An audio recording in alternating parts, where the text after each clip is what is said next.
Hi, my name's Zach. This is my 2003 Astro van.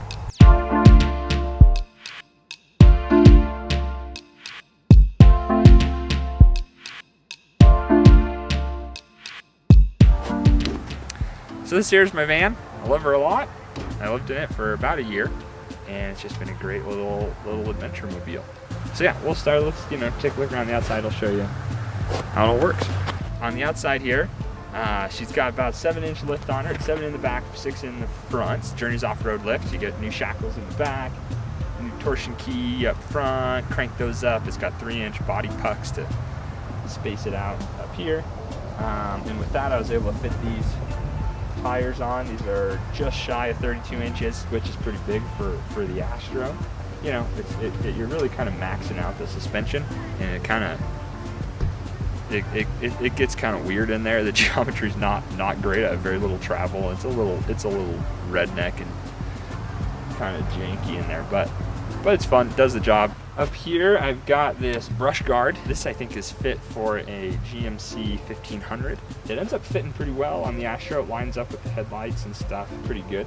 You have to do some weird stuff to make it work. I had to weld my own brackets down here, kind of extend the brush guard a bit, and then it attaches, and then made it work with the attachment points in there. I actually hit deer with this thing on the freeway. Sorry deer, it was really dark. There was a whole herd of deer that like crossed the road at the same time. Unfortunately, hit one, saved my radiator, this thing. So could have, probably totaled the front of my car if I didn't have this. So it works good. It's also wired up some LED lights in here. These are great little fog lights, especially when it's snowing. In the back, just got a few little things here. I've got a fuel tank, extra 5 gallons of fuel, 5 gallons of water. So when you're out in the wilderness, you've got some extra stuff. This is just an ammo case that I bolted onto the back. So this is where I keep like my hammock, a bunch of ratchet straps, tow straps, jumper cables, a little jack, get a spout for the gas can. It's actually pretty strong too. If you know anything about the Astro van, these doors here on the outside are pretty thin metal. There's not a whole lot of support inside. So attaching to that, I was a little worried about putting too much weight on there. I have this square metal tubing on the outside, and there's another piece that matches this one on the inside. So it's sandwiched together, top and bottom. And with that, these things are rock solid. It's really kind of same construction over there. Up here on the roof rack, this is a big part of the project that's really important to me. I wanted a big roof rack to carry all my stuff that goes a full width of the van. It was really hard to find something like this, so I built this one myself. Just out of square tubing, welded it together. It's got some metal mesh on the bottom, and these kind of eyelet plates on the side. I actually had to go get machined at some shop. They cut them with a laser and gave me these little squares to weld in there. And honestly, it was actually pretty cheap. I think it was less than $100 to get all those made. But yeah, up there I can keep all my stuff. Got a solar panel on the top, charge stuff on the inside. Got some storage boxes, tool box, lights, rear lights here on the back, and the backup camera. Also over on the side here, this is where in the summertime, I'll plug in my paddle. It just snaps in there, so you can go paddle boarding or whatever, and it just hooks into the side, and that's really nice. On the front, I also have more LED lights. These are 3 12-inch bars here. I can control each of those separately too from my switches on the inside. I actually love having these.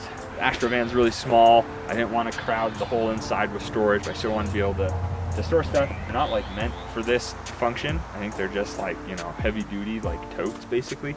And they've been like almost perfectly waterproof. I've never had any issues.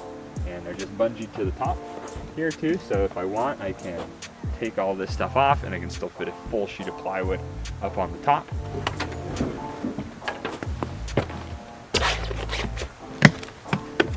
And this one, I've got all sorts of like, keep all my hiking boots, my skateboard, got a football in here.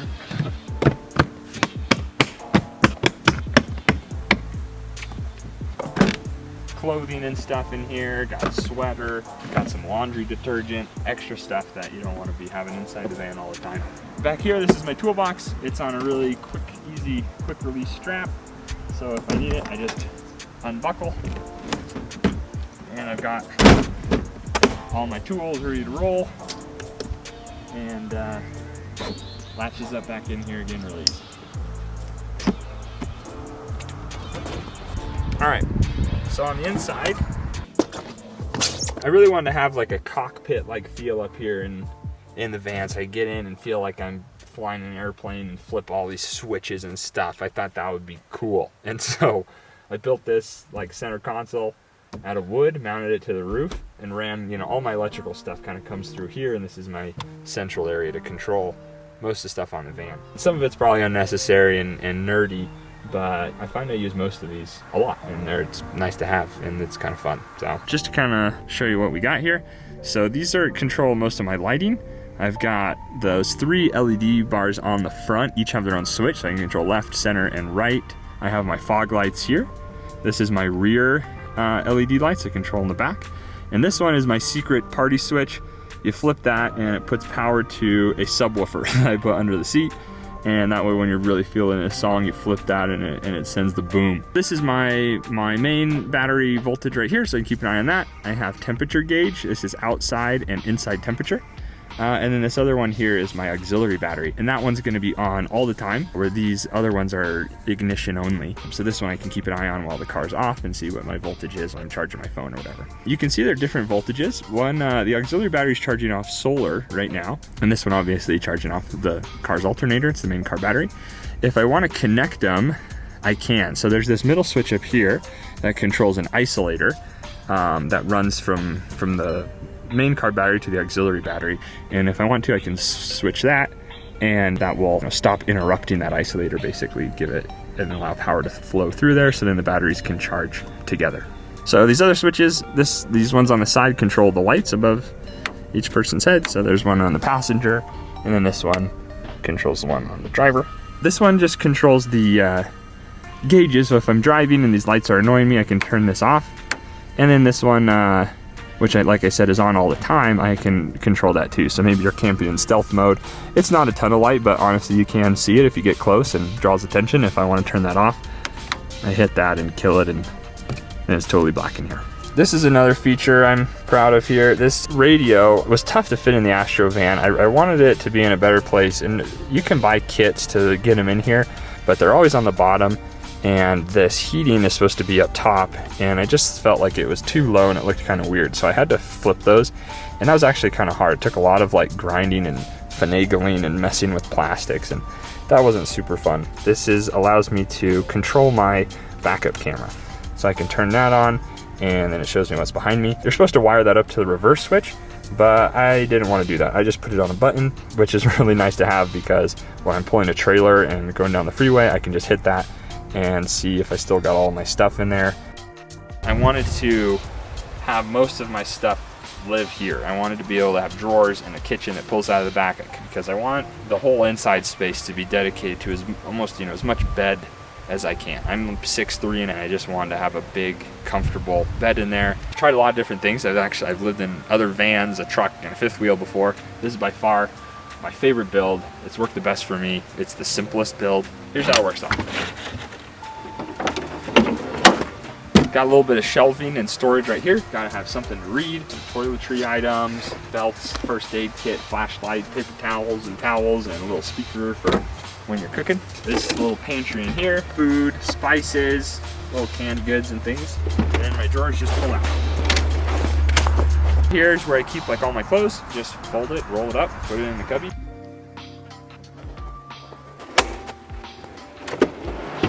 In my other drawer, this is where I have my kitchen. Have my stove here on the back side. I've got my propane storage. I keep cups and dishes over there. This pulls all the way out, and this is my sink. Lock those into place, and this pops up, and it's really easy to hit this button. I don't have any water in there because it's winter right now. You open that up and water flows through. There's no hole in here. Honestly, for the little amount of water you're doing cooking by yourself in a van, you just... Over here, I've got my pantry, so I can keep extra food. On this one, this is my fridge. This is a great 12-volt fridge. It's made by Astro AI. There are a lot of them for sale on Amazon. This one was called Astro AI, and I thought to myself, obviously, that's the one that I'm going to buy. It's also like measuring and figuring all this stuff out, because I wanted to maximize my headroom in the front, have my bed as low as possible, while getting as much storage out of my drawers and being able to fit a fridge in here. everything's within, you know, like a 1/4 inch of clearance everywhere. It's really tight. And you can see in the back here, this is my water jug and the water pump that sends it forward to the sink. And everything's freestanding in these drawers. So when you're done, wash all your stuff and super easy to put away.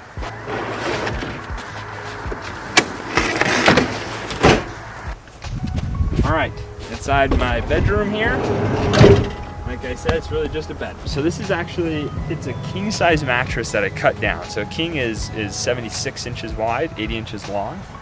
I cut it down to 66 inches wide. It's still 80 inches long. A queen is 60 inches wide. So it's bigger than a queen, smaller than a king. I just cut it for what would fit and maximize the width I could fit in here after ripping everything out and paneling the walls. It turns out there's a mattress called an Olympic Queen that's exactly 66 by 80. So I got really lucky there, and there are sheets that fit this thing perfectly. But that was just luck. Most of the time back here, I sleep with a Browning big Hunter sleeping bag. It's rated for negative 35 degrees, I think. I don't even zip it up because there's memory foam on the bottom, which is really helps to insulate. I've slept that way in some very, very cold stuff. Never have used a heater in here. Sometimes I'll blast the heater before I go to bed, warm everything up, maybe throw on some thermals and some socks, but really nice, really warm setup. So I chose to wood panel everything. Didn't put any insulation behind it. A lot of people argue about this forever on van stuff online. I decided it just like wasn't worth it. It's money, it's time consuming, and I didn't really care. Just having the wood here alone does a decent job of insulating. As you can see, I boarded up 2 of the windows. And I just paneled straight over those. I didn't want people to see in, I didn't need to see out there. That also helps to insulate a bit. I wanted to have a backdrop. I was walking through Lowe's and just looking for materials to use, and eventually saw some AstroTurf on sale.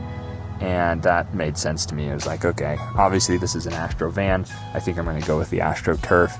You know, it was a weird choice, but honestly, I think it works. So one of my favorite features that I have back here is this cool little trap door. All you do is you spin this guy, it comes down.